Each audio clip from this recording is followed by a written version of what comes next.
Israeli President Isaac Herzog met with Pope Leo XIV at the Vatican this morning. Now, this meeting comes as Israel looks to press ahead with plans to expand its offensive in Gaza after Benjamin Netanyahu's government dismissed as spin recent comments by the Hamas terror group claiming it was ready for a comprehensive deal that would see the release of all Israeli hostages in exchange for a number of Palestinian prisoners.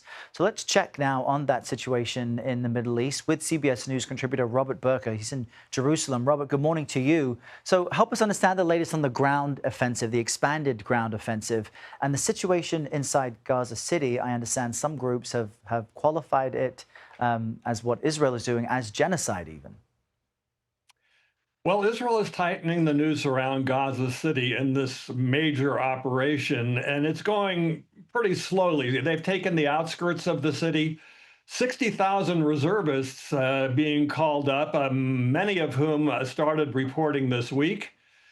And so the plan is to take the entire city. They say they want to target the tunnels there and also the last remnants of fighters of Hamas. The catch is that there are about 1 million Palestinians in that area, and they need to move them out in order to get to the tunnels, in order to get to the Hamas fighters.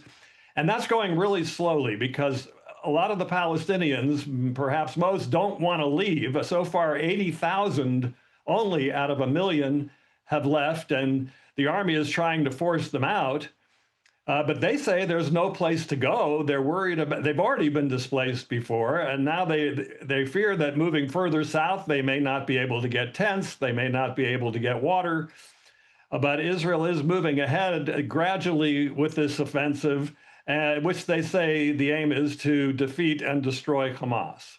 And it's the civilians being caught up in that which is causing so much criticism toward the Israeli government. And some of that is coming from Israelis themselves. There were more demonstrations in the country calling on Netanyahu's government to obtain the release of the remaining hostages in Gaza. But what is the real prospect of a deal now? And tell us more about those demonstrations.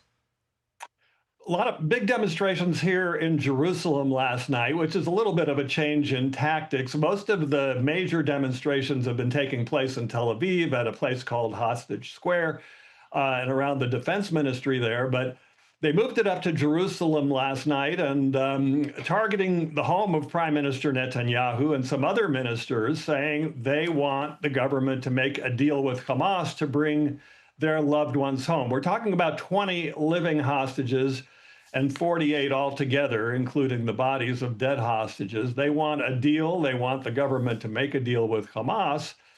But so far, the government hasn't moved. As we mentioned, they're going ahead with the plan in Gaza City. The government says it's ready to end the war if Hamas meets its conditions, which is to lay down its arms and to release the hostages. Hamas says it won't disarm and it wants the Israeli army to pull out of Gaza. So the ceasefire talks remain at an impasse. All right, Robert Berger in Jerusalem for us with the latest on all of that. Robert, thank you.